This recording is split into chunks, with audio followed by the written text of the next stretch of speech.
Per 9000's Game Room.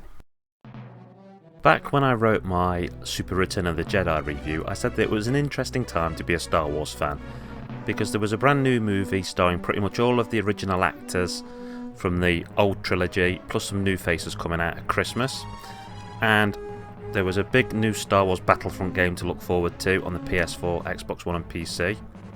And there was even a special limited edition PlayStation 4 being released featuring a fully customised PS4 and DualShock 4 wireless controller inspired by Darth Vader that came with a copy of Star Wars Battlefront and a voucher containing download codes to redeem 4 classic Star Wars games: Super Star Wars Racer Revenge, Star Wars Jedi Starfighter and Star Wars Bounty Hunter. And to be fair, I think pretty much it seems to still be an interesting time to be a Star Wars fan. What with 2 seasons of The Mandalorian having been dropped on Disney Plus, and games like Star Wars Rogue Squadron and Star Wars Fallen Order being out there. Anyway, Super Star Wars is a SNES game that I've already reviewed, but it's still exciting to see that it got re-released on a modern format. And this opened up the possibility for more. After all, there were 3 games in the Super Star Wars trilogy, as well as a game based on the first 3 Indiana Jones films.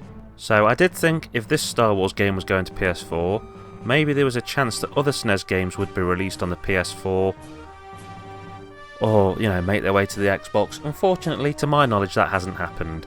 So still, if you want to try Super Return of the Jedi, you're going to have to look at getting hold of an actual SNES cart or using emulation.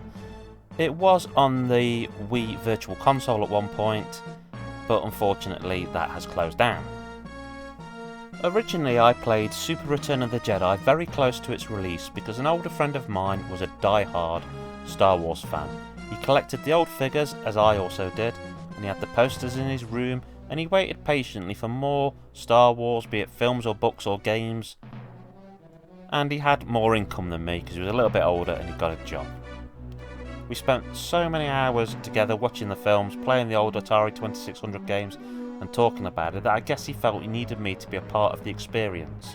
So on the very day he got the game, he rushed over to my house and we jumped straight into it, taking turns, playing our way through it. The main thing to take note of about the third and final SNES adaptation of the Star Wars trilogy is that it is very much a more of the same sort of situation. If you've played either Super Star Wars or Super Empire Strikes Back, then really what you are getting is more of the same. I think there are a lot of tweaks and a lot of layers of polish added to this game, and in this way it reminds me of another game I've talked about, another third part to a trilogy, and that is Donkey Kong Country 3. You can see clearly in places that the game is more refined than its predecessors, but in being a sequel based on what you could call an upgraded engine, it wasn't as original and as hard-hitting as the first in the series. People were generally surprised that Super Star Wars was as great as it was, but they walked into Empire and Jedi expecting nothing less than excellence. Just like in the case of Donkey Kong Country 3, I feel this game was a little bit overshadowed by the PlayStation. Sure, this game came out about 5 months or so before the PlayStation dropped, but it was to some degree overshadowed by the new machine's hype. I knew people who were busy selling their Super Nintendo stuff in an attempt to be ready to make the jump to the next generation of machines, and these people didn't even stop to look at what was coming out in what then would have been the here and now. I often think it's a shame that when a new generation is imminent, there's this mad scramble to throw old machines out, get rid of much beloved games, and ignore anything coming to the classic systems in order to make this race towards the more modern gaming system. And the thing is, a lot of these games that come out right near the end of a console's life, right in its death throes, are often very great games because the studios know how to work with the limitations of the hardware. They know all the chips in and out, they know what they can squeeze out of the processor and the memory.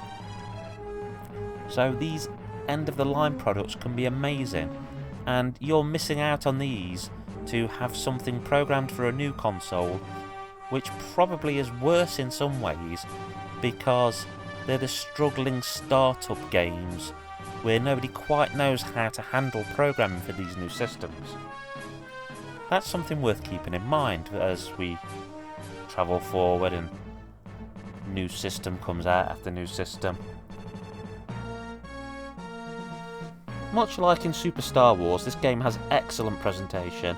The game succeeds in recreating the atmosphere of the film just as well as its prequels did. It has all of the same little touches, the opening text crawl, the wonderful 16-bit renditions of John Williams' classic music. There are also areas where this game excels above and beyond its predecessors. A much larger cartridge was in fact used for Super Return of the Jedi. It was on a 16 megabit cartridge, which is twice the size of the cart used on the original Super Star Wars, and the game needed it as well, with far more playable characters, more levels and more effects. To me, this game, given the hardware it was on, given the time it came out, perfectly represents everything that was great and fun about the Star Wars trilogy, while also being a hell of a good game. It has the sound, it has the graphics, and it has the playability. It controls just as you'd want. And it does something a lot of games try to do and fail. It throws in different genres of gaming every now and again just to keep things fresh. And everything it tries, it knocks out the park. You don't feel, oh, they've tacked on this rubbish, I just want this over with. No, you'll enjoy every moment of it. Something a lot of people talk about with the Star Wars trilogy games is the difficulty. They are often referred to as hard games. In fact, when it came to the original, I think there was a definite issue with its difficulty curve, with the game seeming to have some rather hard levels early on, before you had properly gotten to grips with it. There was also some climbing in the game where one bad move could see you screaming as the last 15 minutes of gameplay and effort was torn out from under you, and these issues seem a lot less present in Jedi. And this, to me at least, makes it feel like not only a much easier game, but also a game that, instead of having this weird up and down difficulty curve, has a nice consistent curve to its difficulty, which is a lot better, particularly if you're new to this sort of game, because it lets you slowly develop your skills and keep getting a little bit better as the difficulty keeps ramping up. So, in conclusion, do I think this is a better game than Super Star Wars, and what kind of score do I think it deserves? This is a tough question to answer.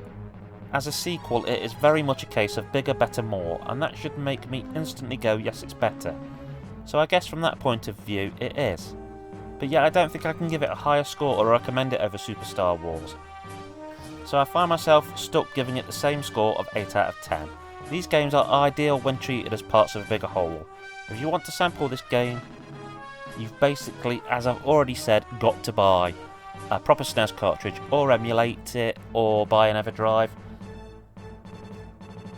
As it was on the Wii's Virtual Console, but that's shut down.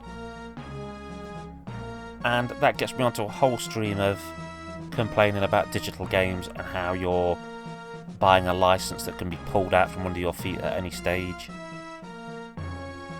But that's something I'll talk about another time. So, if you're looking for a physical copy out in the wilderness, then you're probably lucky to find it as a loose cart for somewhere between £15 to £20. I have seen fully boxed versions go for about £40, but, you know, SNES boxes are cardboard. The more time's going on, the more they're sort of rotting away, getting bent. So, if you're looking for a boxed version, you might have to pay the pennies. But there are certainly far worse games you could spend your cash on. I heartily recommend Super Return of the Jedi. I think it's a great game, and it's been refreshing to make this video to talk about a game I've actually enjoyed recording the footage for, after some of the trash I've dealt through recently. Okay, that's Kerr9000 signing off saying, may the Force be with you, always.